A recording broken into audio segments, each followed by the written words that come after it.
Welcome back.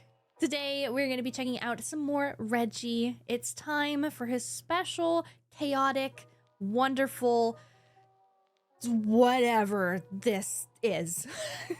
Top tier cinema entertainment. There we go. If you are new here, please do consider subscribing. It really helped me out and I'd very much appreciate it. Thank you. Are you ready? Let's go.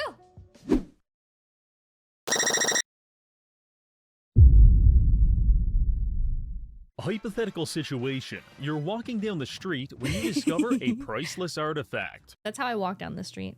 It's so valuable that it attracts thousands of visitors and also thousands of thieves. How do you plan on defending your divine relic from the hordes of attackers? Will you set up an elaborate series of booby traps? Perhaps construct an army of automaton serial killers? Or even take matters into your own hands with a giant musket? That is the question we will answer in today's video, as we'll be playing Gnomoria, but we start... Whoa! Dumb. Oh my god, flashbang, dude. Jesus. The game with a ring worth $4 million, which attracts a lot of unwanted attention. But first, what is Gnomoria? Gnomoria is the dollar store love child of Dwarf Fortress and RimWorld, developed by a man who is loved by his community. And personally, it might be my favorite.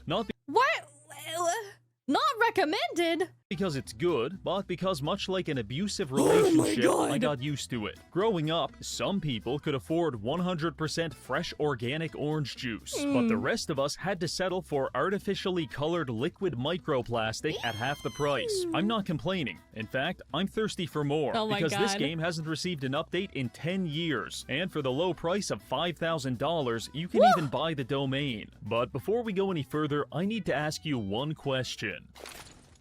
Have you ever wanted to become an intergalactic rogue trader? Guys! Guys! Guys! Guys! No! I'm a fraud! I'm a fraud! I'm a phony! I'm a phony! I'm a fraud! I'm a fraud! No! No! No! No! I'm a fraud! I'm a phony! No! I forgot! Fix it! Fix it! Fix it! Ah! I'm a fraud! I'm a fraud! I'm a fraud! Look. Look, look, it's been here the whole time. It's been here the whole time. I don't know what you're talking about. It's been here the whole time. Shh, shh, shh, shh, shh, shh.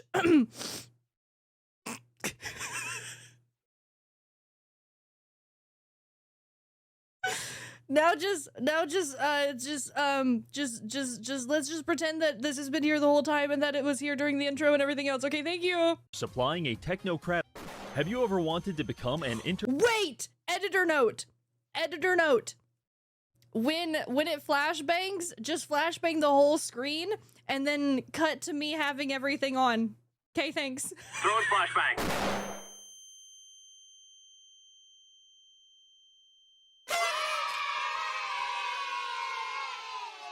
I need to ask you one question. Have you ever wanted to become an intergalactic rogue trader supplying a technocratic state which uses a pseudo-religion to subjugate the human race in an effort to predict the future?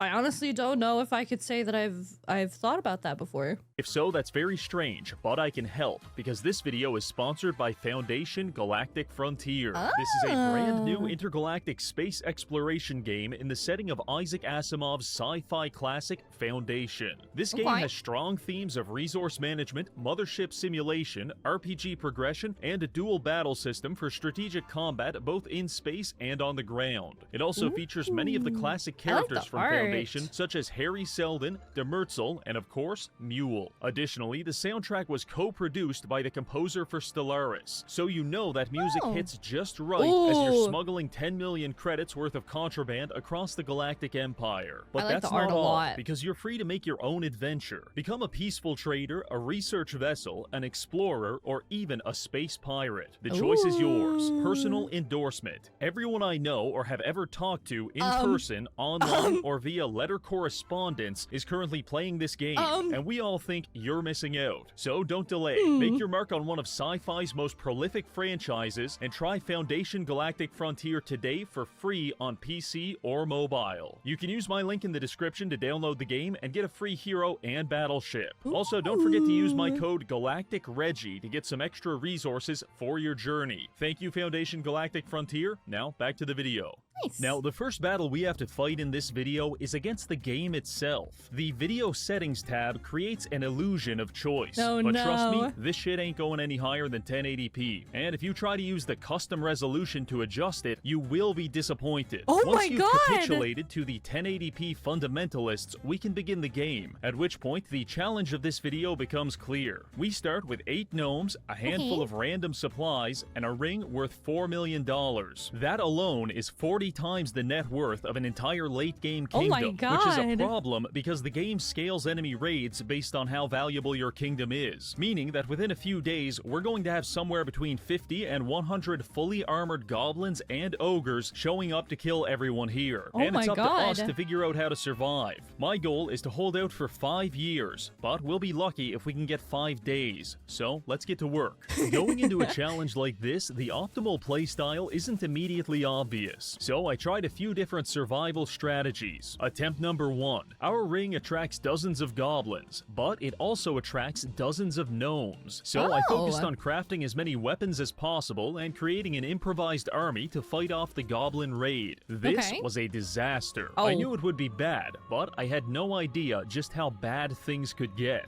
Within seconds of the armies clashing, our kill feed lit up with every person I had ever known. Punctured lungs, crushed bones, mutilated eyes. Our gnomes never stood a chance. Sometimes the goblins would even pick up our severed limbs and beat us to death with them. Needless to say, we lost, and we're clearly going to need a more creative strategy if we want to survive. Attempt 2. I tried forcing the goblins to path through an underground dungeon, hopefully being killed by the monsters inside. Kind of worked, but it also started a zombie outbreak in my colony and everyone died. Next attempt was a flood tunnel. Forced the goblins into it, then drained the entire volume of a lake on top of them. This did drown several goblins, but the ogres survived and beat us mercilessly. No good. However, it did give me an idea. At the very bottom of the map, under 100 layers of dirt and rock, is tons of molten lava. This same design executed with lava might be what we need to avoid a painful death. So let's give it a try. Start generating a new world. Give it a terrible name so no one wants to go there. And then get to work. Quickly surveying the map, I decide to settle in this corner for its defensive features and access to clean drinking water. The gnomes get to work clearing the forest, establishing some farms, and building a communal sleeping area. I even went ahead and gave them a few piles of grass to sleep on. I want to be clear, I'm not doing this because I care about the quality of their life. I'm doing it because I can extract a higher quotient of backbreaking labor out of them if they're well rested. Speaking of backbreaking labor, right now it's spring day 1. By summer day 3, the goblins arrive, meaning we have about 15 days to dig to the center of the earth and back. So I'm going to be running these miners around the clock. In fact, I might just lock them underground. No breaks, no family visits, just mining and whatever food I can push under the crack of a locked door. On to the next issue, monsters. They typically spawn in unlit tunnels such as these, and if we don't start crafting torches soon, starving to death in a mine shaft will be the least of our concerns. So I went ahead and set up a crude workbench to start production. However, in our quest for proper lighting, our main enemy isn't death by zombie outbreak. It's actually death by self-inflicted gunshot wound. Because the crude workbench makes me unreasonably angry. Never before has man nor gnome created such a hellish instrument of suffering. It's so inefficient that I've personally witnessed a gnome spend 2 days and nights in the crafting of a single single plank of wood. And over the next few days, we're going to need hundreds. After several hours of swearing at my computer screen, I managed to white-knuckle our way into some more efficient workshops. Oh my gosh, yeah, thank the Lord, because you're just gonna be stuck there for the entire video. And we began lighting the mine shafts as well as building a kitchen to process our food supplies. Gnomoria boasts a diverse selection of meals to keep our gnomes happy and healthy. However, I fundamentally reject the 24-step process involved in baking a cake. So instead, most of our gnomes will live and die without ever knowing anything other than the flavor of stagnant pond water and poorly crafted fruit salad. This is the path to utopia. With the end of spring quickly approaching, our tunnels are about 90% of the way done. We just need to go a bit deeper, connect them, and then put up some walls such that the only entrance to our base will be through a 70,000 step staircase that passes through the center of the earth. Summer is upon us, and with that, a new wave of 55 gnome immigrants. This increases our population by a factor of 8, which means we've got about 2 days until everyone here is starving to death. This is remedied quite simply. Select the forage tool and highlight the entire map. Then sit back and watch as 55 gnomes scour the surface of the earth like a swarm of locusts, rapidly consuming every apple, dead body, and blade of grass in their path. One of those things is not like the other. One of those things just doesn't belong. I hope you cooked it. Medium rare? I can only imagine the mental flashbang of being a tourist in our colony. Hey, welcome to the world-famous Colony of the Ring. Shut the f*** up and start eating these bugs. Once that's done, follow me through the lava tunnels and try not to breathe. The ambient temperature will scorch your insides and kill you. In which case, we will be processing your body into sausages. Oh, and in case you're wondering where the bathroom is, it's all around you. Enjoy your stay. Summer Day 4. The goblins will be upon us.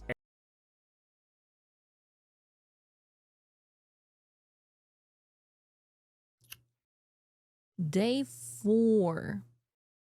This is a really interesting 4.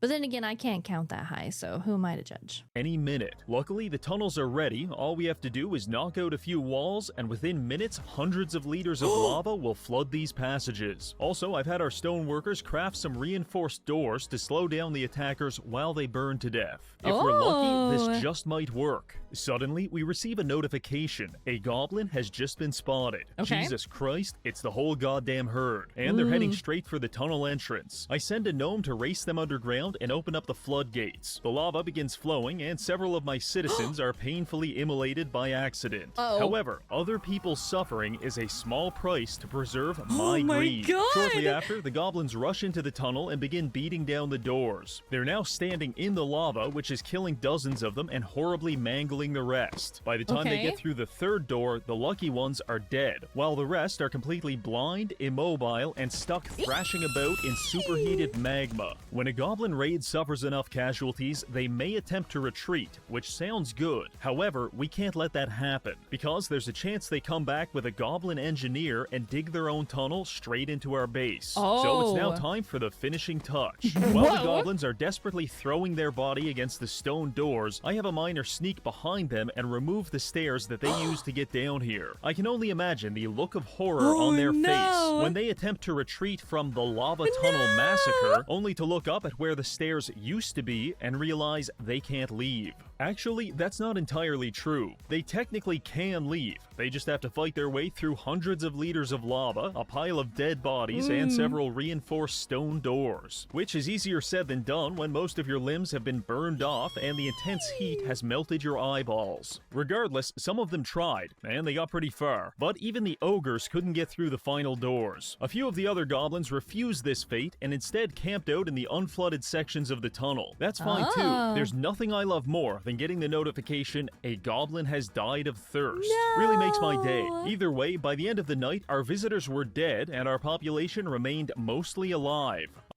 I'll take that. That's really good. I'm sure we'll be hearing from the Goblin Rights Committee, Oh but my this is God. a huge step forward for all of Gnome kind. Now that was great, but successfully timing all of it is a nightmare with a high probability of failure. And even in the best case scenario, it usually involves at least a dozen gnomes being incinerated. I don't know why, but the lava tunnels seem to be a very popular spot to take naps. This is natural selection on the highest level. Yeah. So for the time being, we may be safe from the goblins, but soon we'll be dealing with a far more insidious enemy. Starvation. Winter is about 20 days away, and during winter, none of our crops will grow, meaning that if we don't have a huge stockpile of food by then, our population of 60 gnomes will quickly become a population of 60 emaciated corpses. So I get to work doubling our farming infrastructure and producing an industrial quantity of fruit salad. The next goblin raid shouldn't be for another 6 to 8 days. So wait, once it's made, it doesn't deteriorate? I like that. I hate having to manage food resources that go bad. I'm not good at it. It's not my forte.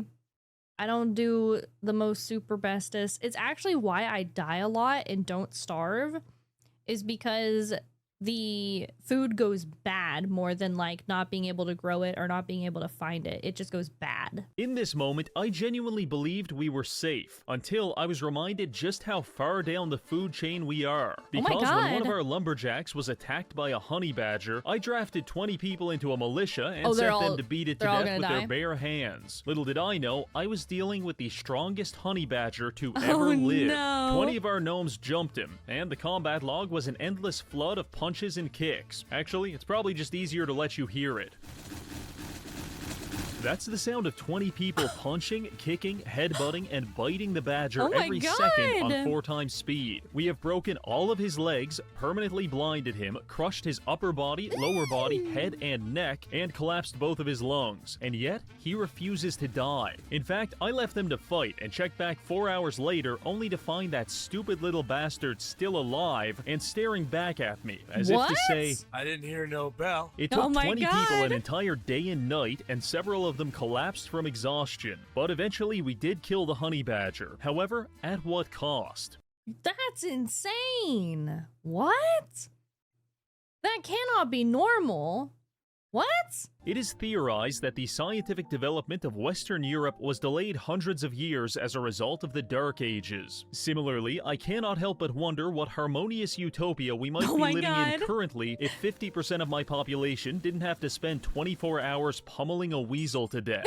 Putting that behind us, I spent the next week setting up a grove to give us a renewable source of timber, and I prepared another lava tunnel for the next wave. This one hit us at the end of summer, and dare I say, it went pretty good. However, the goblins seemingly changed their tactics this time. They sent 80% of their army into the tunnel to kill us, but they also left about a dozen unarmed goblins on the top side to keep watch. The result of this is that after we dissolve the main goblin force underground, we then have to run out onto the front lawn and engage the remaining goblins in a 35-man fistfight. Luckily, we have access to military perks, which effectively turn our unarmed gnomes into meth-addled lunatics. So the goblins were literally ripped apart and sold for drug money. We're now entering fall, and our stockpile of food is growing steadily, which is good because I've recently found out goblin meat is purple and probably not suitable for consumption. With the tunnels done and our farms maxed out, I decided to start a construction project. You see, it's only a matter of time until the lava tunnels fail us. But if we research some better technology, I think I can craft a foolproof alternative. So I began...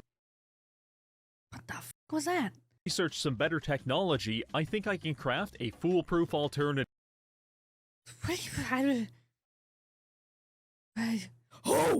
So I began. Oh no! Oh no! Oh no! Is that? Oh no! Oh no! Did that? Oh no! Oh no! No! No! No!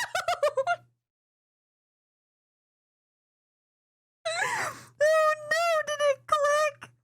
Did it finally click? Did I see what I think that I've seen?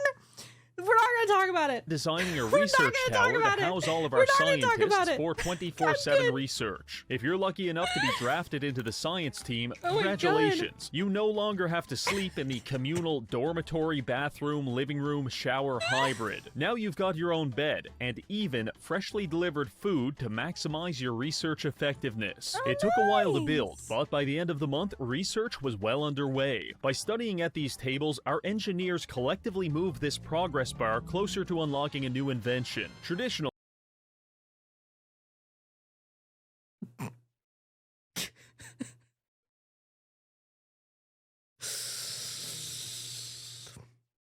people only have 1 or maybe 2 engineers, but I'm styling this more like a Bitcoin farm, with at least a dozen researchers all operating in tandem to find the research solution. In testing, I found that a team of 50 scientists can unlock the entire tech tree in 18 days. However, we can't afford to spare that many workers, so we're settling for a dozen. The sooner we get this research done, the better our chances of survival, and also less gnomes will have to die in industrial mining accidents. So to motivate the science team, I decided to build the roof of the research tower out of straw, and then I designated it as a stockpile for dead bodies. In this way, the collective weight of hundreds of dead gnomes can slowly cave in the roof above our researchers, as blood seeps through the cracks to symbolize not only their impending demise, but also the societal cost of their scientific inadequacy. I would imagine that morale is a complicated topic in the research tower. Winter is now upon us, meaning that apart from butchering some yaks, we won't have any more food coming in for the next 12 days. This seemed like a good time to strike up some international trade, so I opened up the diplomacy menu and found a nearby kingdom specializing in agriculture. First, we have to host a diplomat from this nation. Then, as long as he's impressed, he'll stay. And as long as he stays, we can trade. A few days later, he shows up, a gnomish ambassador from the kingdom's super drip. Unfortunately, we haven't finished building his bedroom yet. So far, it's a completely unlit dirt pit with a pile of grass for a bed. That is, until a yak wanders downstairs and starts eating it. So every night the diplomat goes to sleep, he has to spend hours wandering around the darkness trying to find a bed that might not even exist while dealing with the psychological torment that he could be gored by a wild yak at any moment. Unsurprisingly, he didn't stay long, but he did stay long enough for us to do some trading. Upon speaking with the foreign merchant, I realize we own almost nothing of value, and our most numerous commodity is dirt clumps. Luckily, we managed to scrounge together enough actually valuable items to trade for a male and female camel.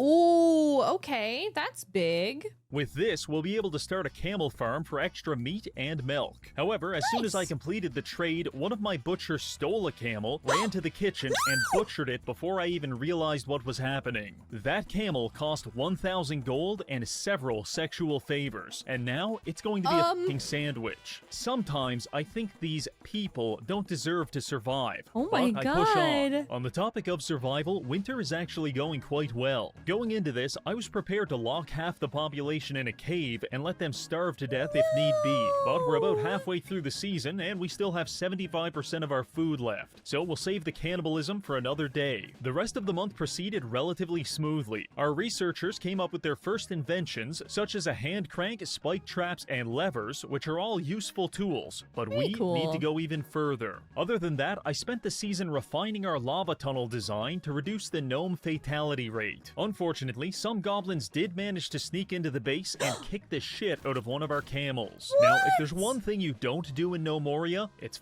with another man's livestock. Up to this point, I've been treating these little skirmishes as friendly fist fights between rival soccer teams. But now, they've gone too far. As we speak, I'm building a weaponsmith, and next time, we're going into this fist fight with a goddamn battle axe. We made it through the winter with about 20% of our food remaining, and we spent all spring and summer researching like our lives depended on it. The only notable occurrence during this time was when this one guy got pushed into the river by some goblins. Gnomes have the approximate density of a tungsten cube, so he didn't survive. However, a much greater and less hilarious tragedy was already looming on the horizon. That is, the great slowdown of Fall Day 1. I was playing the game normally, commanding my gnomes around in a form of pseudo-slavery while gawking at police body cam videos, when suddenly the frame rate began grinding to a halt. That's weird, I thought to myself. Let's see if it passes. Nope, it only got worse. Eventually, it took 15 15 seconds for a single in-game minute to pass, and I had to click every button 100 times for it to register. I tried reloading previous save files. No good. For whatever reason, every time on day 1 of fall, the game starts dying. At this point, I'm getting desperate, and in my fear and confusion, I turn to religion. My working theory is that the dark power of the One Ring is trying to sabotage us from completing this challenge. So I began making sacrifices to the satanic gods of Gnomoria in an attempt to appease them and get past fall day 1. I ritually sacrificed all of our yaks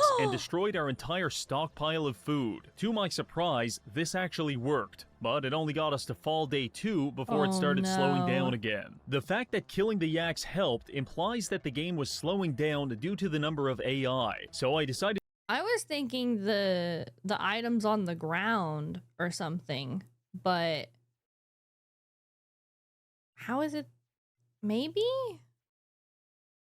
to take a shot in the dark. I went underground and picked a random cave. Then I spawned in a bunch of lava, and what happened next left me horrified. Within 10 seconds, 2,000 beetles had been killed by the lava. There were so many casualties that even trying to open the kill feed would crash my game. Ladies and gentlemen, forgetting to turn beetles off is the quintessential Gnomoria mistake, and I am ashamed. Among the 17 people in the entire Gnomoria community, beetles are universally hated, and I'll tell you why. They can spawn in any unlit cave system, which is a huge problem because basically the entire map is an unlit cave system. However, the bigger issue is that a beetle can lay an egg sac, which then spawns more beetles, resulting in more egg sacs. So that's why it was the AI. Understood. If you've watched my Fallout 4 video on rad roaches, you'll know just how quickly this kind of replication can get out of hand. I don't like using dev tools in these challenges, but it's either that or the entire game hard locks due to 3,000 beetles spawning every day. So you better believe I lava'd the shit out of that cave system and used a save file editor to disable any more beetles from spawning.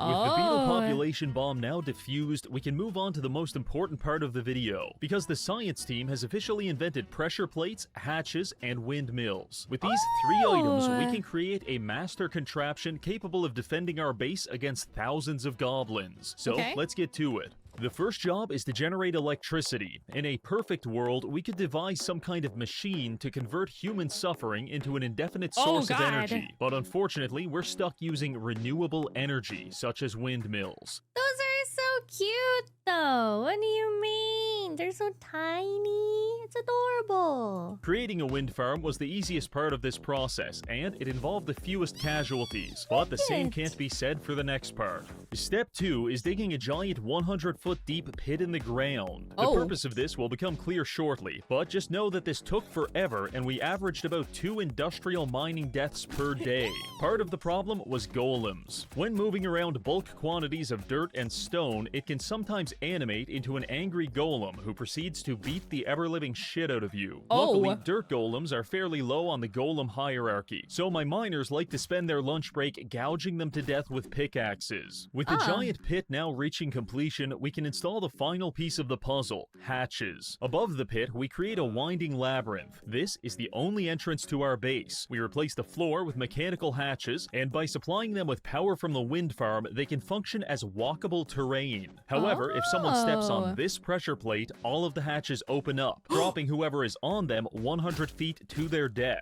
This setup should be able to kill all of the goblins instantly as long as we hit the pressure plate at the right time. So the question becomes, who can be trusted with the ultimate responsibility of activating this pressure plate?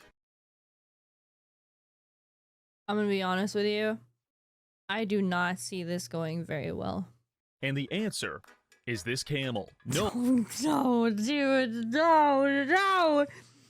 Okay. Gnomes need to eat, sleep, and sometimes they accidentally drown themselves. But camels, they're just chilling 24/7. So I set up a single tile camel pasture right next to the pressure plate. When goblins come through the hallway, they'll scare the camel, he'll run onto the pressure plate, and voila, we've now got a smattering of goblin corpses at the bottom of a... Have we had an incident during testing? mine shaft. That, ladies and gentlemen, is my plan to get us through the next 3 years. However, many ideas are great in theory, but it's not until you test them that you can actually be sure, which leads us to Winter Day 3, the next goblin attack. 50 of them start funneling through the hallway. 3 or 4 gnomes rush out to meet them in an apparent suicide attempt. After obliging, the goblins continue into the final section, scare the camel, and get a free lesson in skydiving. Oh my god! That was pretty good. This might seem perfect, but trust me, it took a lot of testing, and I'd be lying if I said we didn't have half a dozen exploded camels at the bottom of this mine shaft. Additionally, I get extremely anxious seeing my gnomes entering and exiting the base, knowing the only thing standing between them arriving at their destination and getting executed is the judgment of a fucking camel. However, that doesn't seem to bother the gnomes, because they regularly choose to fall asleep on the hatches for hours at a time. There are 2 ways to look at this. Either there's lead in our drinking water and my population has severe brain damage, or they worship the camel as some kind of protector deity, and they fall asleep on the hatches to prove their devotion to it. I choose to believe in the latter, because it makes me less frustrated when the camel wanders off to find food and 7 lumberjacks fall to their death. Another issue with this design is it requires more electricity than our wind farm can produce, so we had to use a coal generator. Thing works great, until we run out of coal, and well, you get the idea. This leads me to my next point. Coal and monsters. We can produce some coal ourselves at these furnaces, but for the amount we need, we've got to do a lot of mining. And whenever you mine, there's a chance of zombies spawning. With the goblin threat because it's dark. I was gonna be like, who's dying, but it's just them spawning in because it's dark. Neutralized, a zombie outbreak is now the greatest risk to our colony. So we expand the military. 2 squads, one with warhammers and one with halberds. These take forever to craft, but they're already coming in handy. At this point, it's all coming together. We just need to avoid starvation, hatch failure, and zombie apocalypse for another 3 years, and the challenge will be complete. So, do they attack constantly? Why wouldn't you just block off the thing if there's not a raid happening? I don't understand. I put this shit on quadruple speed and start passing the days. More goblin waves hit the base, and we refine our technique. We've now got about a 95% success rate on the hatches. And whatever goblin survives is usually mobbed by gnomes until someone bites the lungs out of their chest. If pinning down a naked goblin and eating the organs straight out of his ribcage isn't utopia, then I don't know what is. Speaking of, as president of this wonderful colony, I'd like to introduce my platform for year 3, goblins as a form of recycling. After a few months, we had accumulated hundreds of mushed up goblins in the pit, but by employing several butchers, we can process them into a reliable source of nutrients. I've also found that ogre leather can be turned into a variety of clothing and even furniture. Some people call Ed Gein a sicko. I call him an environmental visionary. The last step is to take their armor and melt it down into materials to craft weapons for our military. And just like that, the goblin menace has been reduced, reused, and recycled for the betterment of society. From here, the only thing we're missing is more real estate. So I began the Great Terraforming Project. We're going to flatten out this entire mountain range and turn it into farmland and maybe an amusement park. This project took a very long time and involved us killing several thousand dirt golems. By the end, we were so proficient at their slaughter that we'd show up, immediately cut off all of the golem's limbs, and then stomp it to death as it writhed on the ground in agony. The golem population might not agree, but this is what I would call our golden age. An era of decadence never before seen. The goblins were crushed under the weight of their own aggression. The military was stronger than ever, and our harvests were bountiful. Yeah, look at all of that. There's something that I find really satisfying in certain games like this, of just large farms.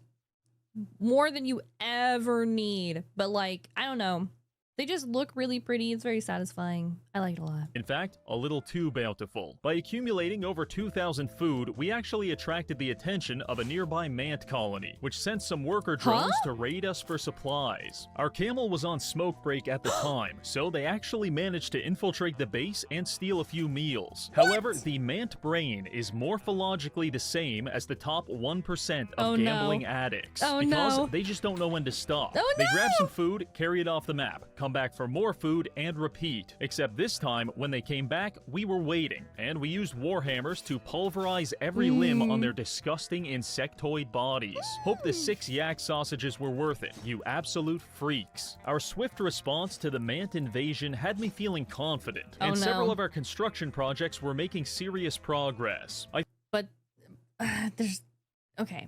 Is there anything like real ants that they're just gonna send like a lot more? Like a lot more? I thought to myself, nothing can go wrong now. Oh, don't and ever then think that. It did. One of our main jobs was the excavation of a giant underground arena, and me, a careless piece of shit, didn't follow the torch safety protocol, which resulted in a zombie spawning and attacking my miners. Don't tell the Union, but this happens pretty often. As a matter of fact, it's simply cheaper to get a new gnome than it is to craft a new torch. The typical response in this situation is to send 2 to 3 guards down, kill the zombies, and get back to work. However, this one was special. Before we could respond, the zombie chased down a miner, cornered, infected, and consumed him. Maz was the first soldier on the scene, but he forgot to put pants on before coming down. And as soon as he joined the fight, he was bitten on the leg and started bleeding out. 3 more guards showed up, presumably with pants, to engage the target. And despite slicing off his arm and leg, the zombie was still feral enough to rupture major arteries on all 3 soldiers, thereby forcing a retreat. We now have 4 guards bleeding to death and a total of 5 bandages on the other side of town. Additionally, now that they're infected, if they die at any point, they'll come back not only as zombies, but as zombies wearing late-game armor. Horrific. As the military retreats from the arena, several miners are still trapped and slowly being killed and reanimated as undead. By the time our second kill team comes through, there are already 3 new zombies, and while a lead warhammer to the brain is a foolproof solution to most problems, they're actually reanimating zombies faster than we can kill them, which is causing us some serious attrition. Shortly before shooting Woody Harrelson in the face with a pneumatic cattle gun, Anton Chigurh says, "You should admit your position, there would be more dignity in it." Which leads me to my point. Everyone in this pit is going to die. All we can do now is hope to contain it. So, as our last soldier fought valiantly to hold off the zombies, I began enacting the quarantine protocol by sealing off all of the tunnels connected to this area. We managed to accomplish this, but only by sacrificing the entirety of our military, mining, and construction forces. And even then, it almost wasn't enough, because one zombie did breach containment and make it to the surface. It took all 30 of our remaining colonists to beat him to death before encasing the dead bodies in dirt tombs to contain their reanimation. Let's assess our situation. Almost everyone is dead, and there's roughly a dozen highly armored zombies waiting to kill the rest of us. About the only thing we have going for us is that the undead are now trapped underground fighting an indefinitely respawning population of golems. But the golems suck, and our bones will have long since turned to ash before they manage to kill even a single zombie. Do zombies get their health back?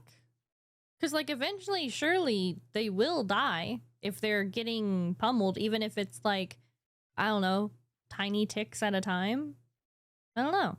Top of all of that, we're currently experiencing a famine, and starvation is a likely outcome. It would be fair to call this a survival situation. And what do you do in a survival situation? You drink your piss and get back to work. So I began foraging the countryside for food while crafting some new weapons and armor. This allowed us to survive until the next season, at which point we received a new batch of gnomes. Right off the bat, 50% of them drafted into the Zombie Eradication Corps. Training begins immediately. The weak do not survive. They've got new weapons, new armor, and most importantly, armored pants. I gave them a month to train, and now it's time to go. Their first test was the outdoor zombie I managed to trap in this dirt capsule. After cracking it open, the kill team ran inside, and within 3 seconds, they had disemboweled the zombie, broke his leg, and sliced off his head. This is promising. Our crusade continues into the evening, launching an operation to retake the wind farm and then creating a forward operating base in the tunnels beneath it. I order 24/7 patrols here and supply it with some bandages. If we fail now... I honestly thought that was toilet paper.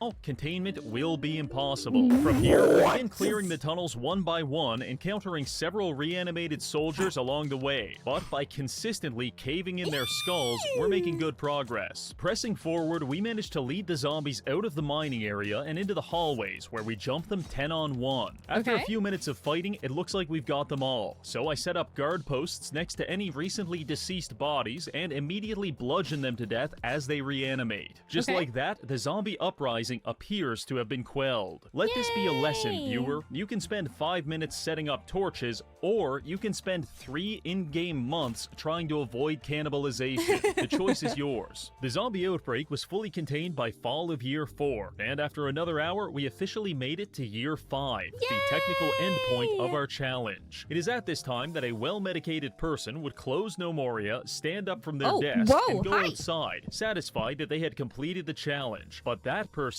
is not me. I have a vision for our colony, dreams of chronic and sustained cruelty, and I won't stop until those dreams become reality. So I kept playing. In fact, I kind of lost track of time, and before I knew it, it was year 10. After 5 years, a lot has changed, so allow me to take you on a brief tour. Previously, all of our shit was arranged randomly as some kind of perverted homage to entropy.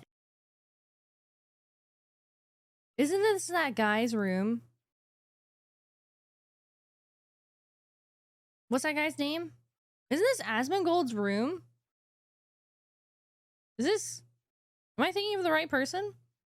It is! Okay. But now, we've got signs of intelligent design. First of all, neatly separated fields for farming, a brand new 2-story kitchen, a luxury hotel for housing diplomats, a market square for international trade, a public park to facilitate gay sex, several new ranches for emus, alpacas, goats, and yaks, a cemetery with 600 dead gnomes stuffed into like 30 graves, and finally, a budget motel for all of our farmers. Just don't mind the dead migrant worker on the 2nd floor, or the one on the roof. Been meaning to peel him off for a while now, but I think he's long since fused into the grass. You may be thinking, damn Reggie, you really spent 5 years building all of this? To which I reply, no. This took about 6 months. The other 4.5 years was spent designing the Goblin torture chamber. Please, follow me underground where no one can hear you scream. I'll explain there. For the first 5 years of this colony, we were tormented relentlessly by the goblins. And lately, I realized that the instant death of hitting the ground at 90 miles an hour was simply too merciful. So I built something special just for the goblins. Let's work through a hypothetical situation. You're a sadistic inbred goblin that attacks my colony. After you finish smearing shit all over yourself because you're a disgusting creature, you make your way to my front gates, at which point you get filtered by the camel. However, unlike your predecessors, you do not drop 100 feet to your death. In fact, you drop 10 feet into some kind of collection chamber. You're stuck, but not for long, because I have carefully and painstakingly designed 6 different paths for you to take, which could lead you into my colony if you survive. And depending on which lever I pull in this control room, one of those paths will open. Let's look at the first option. Pulling this lever opens up a path into a fairly unassuming room. In fact, the exit is right there. The goblins rush in and bolt for the door. However, the first one to reach it steps on a pressure plate, which raises 3 different mechanical walls. The first one closes the door behind him, locking all of his friends inside, and the other 2 walls raise on either side of him, trapping him on the pressure plate. Then comes the fun part, the firing squad. Across the water, I bring in 4 or 5 musketeers, and they spend all afternoon blasting the goblins with lead musket balls at close range. This method of execution takes a while, but it's a great way to level up our marksmanship. After it's all done, we go in, collect our recycling material, and it's ready for another group. But maybe you don't get that room. Maybe instead, we open up this path. It leads the goblins into a series of trap doors, which then deposit them in an underground pit. This doesn't seem so bad, until I have my engineers activate a series of electric pumps, which begin pumping molten magma from the Earth's core up a series of carefully excavated tunnels and directly into the goblins' room, cooking them and all of their ogre friends to perfection. In terms of low maintenance and high suffering, you simply can't beat the Goblin Cooker 9000.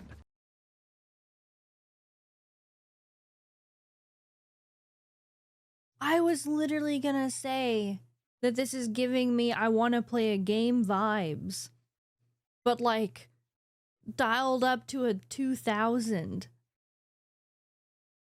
Oh my god. Now, on to the next option. I title this one Death from Above, and you'll soon understand why. It begins as a long hallway outfitted with a series of pressure plates, 60 feet above which we can observe a string of anvils resting on mechanical hatches. So our goblin friends come through the hallway and hit the pressure plates, causing 900 pounds of lead anvils to instantly crush every bone in their body. I also tried experimenting with other objects such as concrete pillars and brick slabs, but there's just something iconic about the anvil. Now, unfortunately, we do have a limited supply of anvils, so if you survive that first part, you will proceed into the next room where you realize we still have more than enough to kill you. The most agile goblins may be able to avoid this Looney Tunes style execution, at which point they proceed upstairs to even more pressure plates. These ones don't drop anvils, they drop you. And as a goblin plummets 70 feet to the ground, they have two possible outcomes. They either hit our limestone floor at 45 miles per hour, or if they're feeling particularly funny, they'll land on top of another goblin, killing both of them on the spot. Now, in the unlikely event that a goblin manages to manifest some kind of divine miracle and survive all of that, their reward will be a mixture of 20 spike and blade traps to sever all of their major arteries before getting hermetically sealed underground by a mechanical wall. The cleanup on this room is a nightmare, but it's definitely my favorite. Moving on. For this next room, I wanted something simple and psychologically devastating, so I took inspiration from Chinese water torture. Here's how it works. The goblins get caught in our collection chamber, head through the fourth door, down the hall, into another room, before finally falling into a very basic pit. There is exactly one torch and no escape. In each corner of the room, I have assembled the 4 fundamental elements of Gnomoria: earth, wood, metal, and wheat. In fact, we have about 1,000 of each, meaning that several times a day, these piles will animate into golems and attack the goblins. The goblins will, of course, kill the golems, but that just drops all of the materials back on the floor for the golem to respawn in 5 or 10 minutes. The torture isn't necessarily getting beat up by golems. It's not knowing when they'll strike next. Sure, they may be dead now, but the second you close your eyes to rest, the very dirt itself may manifest into some kind of vengeful construct. And that's crazy to me, dude. That's the level of dedication to others' misery. Flatten your windpipe like a piece of paper, and no matter how many times you strike him down, the golem will always come back. These goblins will never sleep, never eat, and never drink for the rest of their lives. Slowly, they will fall to the golems one by one, until they have all been assimilated into the category of the inanimate. The 5th torture room is also relatively straightforward. Here's how it works. It kills you. In more detail, it is a simple rectangular room with a basic locking mechanism. Once trapped inside, the goblins will begin idling, which moves them around randomly. Normally, a very innocuous thing to do. However, in this case, it will spell their demise, because I have placed several pressure plates all over the room, and each one activates between 1 and 5 mechanical walls. If a goblin happens to be standing on a mechanical wall when activated, it will raise itself up and push the goblin upward. And what is above them, you may ask? An entire fucking mountain, meaning that the mechanical wall smears them into paste on the ceiling. It is so instantaneous, so complete, that there's not even a record of it happening in the combat log. No description, no recorded death, just immediate annihilation. Honestly, I'm not sure what's worse, having every bone in your body shattered because your friend sat down on a pressure plate, or being the final surviving goblin who has to slowly starve to death as his friend's remains drip from the ceiling. Anyway, onto the last room. Our final and most elaborate room was born out of necessity. You see, in the first 5 years, we accumulated hundreds of dead goblins. And even though we were eating them, we couldn't eat the bones. So I had to find a different use for them. As our goblins proceed through the 6th door, they will descend a flight of stairs before arriving in a white hallway. On their left and right, they will observe a dozen anatomically reconstructed goblin skeletons. And with each step forward, they will hear the unsettling crunch of walking across a floor made out of goblin bones. At the end of the hall, their destiny comes into view, a full-scale gladiatorial arena outfitted with the hundreds of skulls of their predecessors, watching them ominously as they descend into the fighting pit. Once inside, the goblins are locked in the arena, at which point their presence will lure dozens of undead from the underground spawning cave. And so begins the show. Typically, the goblins are up against skeletons and zombies, but if you're willing to crash your game, you can also make them fight an infinite supply of beetles instead. And while this room may not be the most creative, it does have a certain theatrical vibe that appeals to my delusions of grandeur.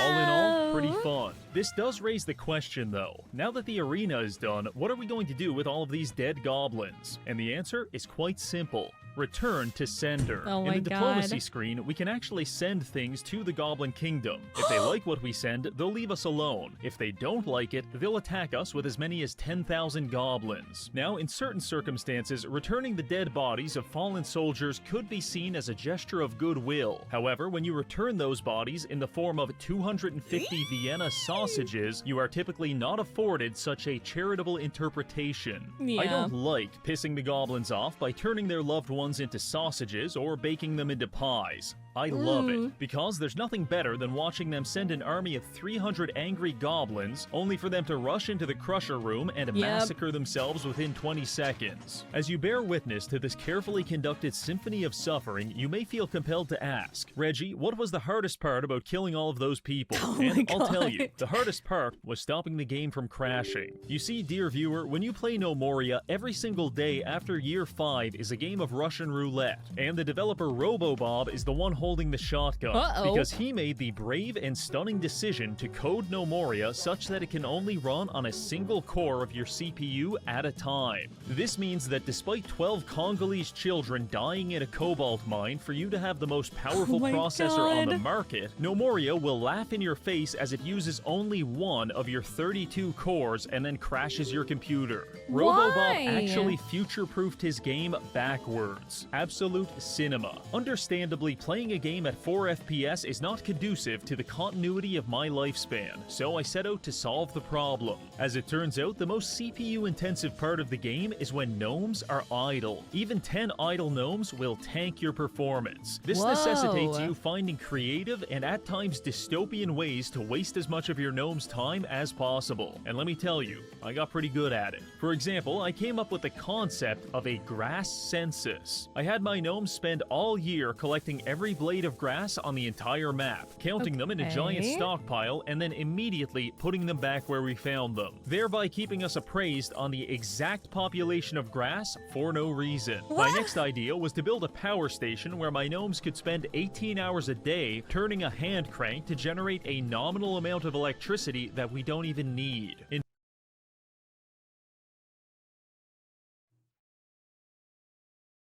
Oh my gosh. So it's just the most pointless, mind-numbing work so that you can't stand around and do nothing all day.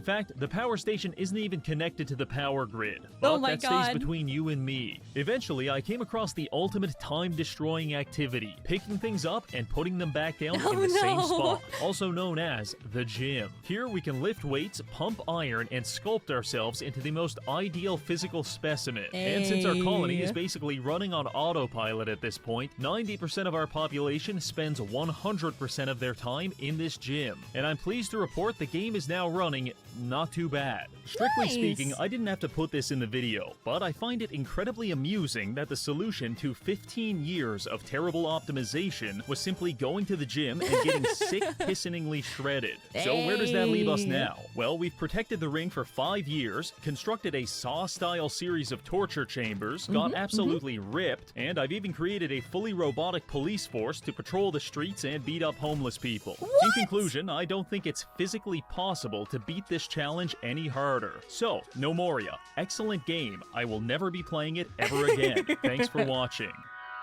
Yay! Thank you, Reggie. Damn, that escalated so quickly. My God.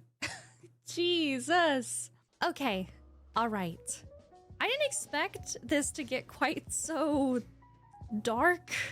I don't know. I mean, at least he kept himself and all of those wonderful, hardworking, weightlifting people entertained.